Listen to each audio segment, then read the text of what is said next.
पैगंबर के ऊपर विवादित टिप्पणी को लेकर अब तक कई सारे देश भारत से आपत्ति जता चुके हैं। इनमें Iran, Iraq, Kuwait, Qatar, Saudi Arab, Oman, UAE, Jordan, Afghanistan, Bahrain, Maldives, Libya और इंडोनेशिया मुख्य तौर पर शामिल हैं। हालांकि बीजेपी ने टिप्पणी करने वाले दोनों नेताओं के खिलाफ कार्रवाई भी कर दी है। इस मामले में अब डिप्लोमेटिक स्तर के ऊपर भी भारत को लगातार घेरा जा रहा है। कई इस्लामिक देशों ने अपने देशों में स्थित भारतीय एम्बेसडर को तलब करके नाराजगी भी जाहिर की है। भारत की ruling party Bharatiya Janata party के दो नेता नुपुर शर्मा जी और नवीन जिंदल साहब ने जो इस्लाम से संबंधित बयान दिया था, उसको लेकर अब टर्की की तरफ से भी प्रतिक्रिया सामने आ गई है। वैसे देखा जाए तो टर्की हमारे कश्मीर मुद्दे को उछालने का कोई भी मौका नहीं छोड़ता है, तो फिर इस मसले में टर्की कुछ नहीं बोलता, ऐसा कैसे हो सकता था। रेफरेंस के लिए आपकी स्क्रीन के ऊपर आज तक हिंदी न्यूज के आर्टिकल का स्क्रीनशॉट है, जिसके मुताबिक पैगंबर वाले मामले के ऊपर अब तुर्की ने मोदी सरकार को घेरते हुए बड़ी नसीहत दी है। रिपोर्ट्स के मुताबिक तुर्की की ruling party justice and development party के प्रवक्ता ओनिर सेलिक ने कहा है कि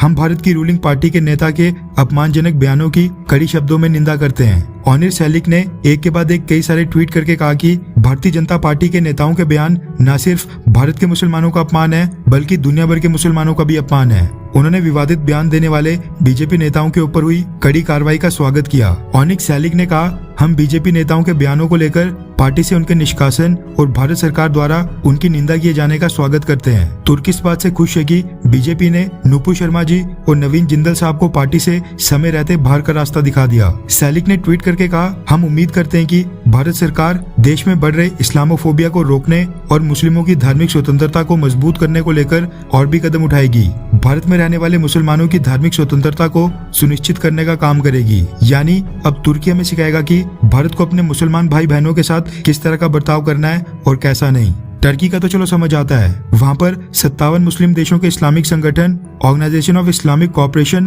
भारत की शिकायत लगाने अब यूनाइटेड नेशंस और इंटरनेशनल ह्यूमन राइट काउंसिल के पास चले गया है। ओआईसी ने भारत को घेरते हुए यूनाइटेड नेशंस और ह्यूमन राइट संगठनों से अपील की है कि भारत में मुसलमानों को निशाना बनाने के खिलाफ वो सब भारत में दखल दें, भारत के ऊपर कार्रवाई करें, ताकि भारत के मुसलमानों के लिए जल्द से जल्द जरूरी कदम उठाए जाएं और भारत के ऊपर कोई सख्त कार्रवाई हो। वैसे टर्की हो या फिर सऊदी अरब या फिर ओआईसी, इन सब इस्लामिक देशों को जो आज की डेट में चाइना कर रहा है, शिनजियांग प्रांत में वीगर मुसलमानों के ऊपर जो जुल्म ढाए जा रहे हैं, मस्जिदों को पब्लिक टॉयलेट और रेस्टोरेंट में बदला जा रहा है, कुरान में चेंजेस किए जा रहे हैं, इन सबको वो कुछ नहीं दिखाई देता है। वैसे तुर्की या फिर ओआईसी कुछ भी कहे, जैसे ये मामला गरमाने लगा, बीजेपी ने भी नुपुर शर्मा जी और नवीन जिंदल साहब दोनों को पार्टी से बाहर का रास्ता दिखा दिया था, जिसके बाद भारत में अब ये डिबेट शुरू हो गई है कि क्या नुपुर शर्मा जी और नवीन जिंदल साहब को पार्टी से बाहर करके बीजेपी ने सही किया या फिर गलत। बीजेपी पार्टी के कई कट्टर समर्थक दोनों नेताओं को पार्टी से बाहर निकाले जाने से काफी ज्यादा नाखुश नजर आ रहे हैं, जो कि ट्विटर से लेकर फेसबुक और बाकी सोशल मीडिया प्लेटफॉर्म्स के ऊपर देखा जा सकता है।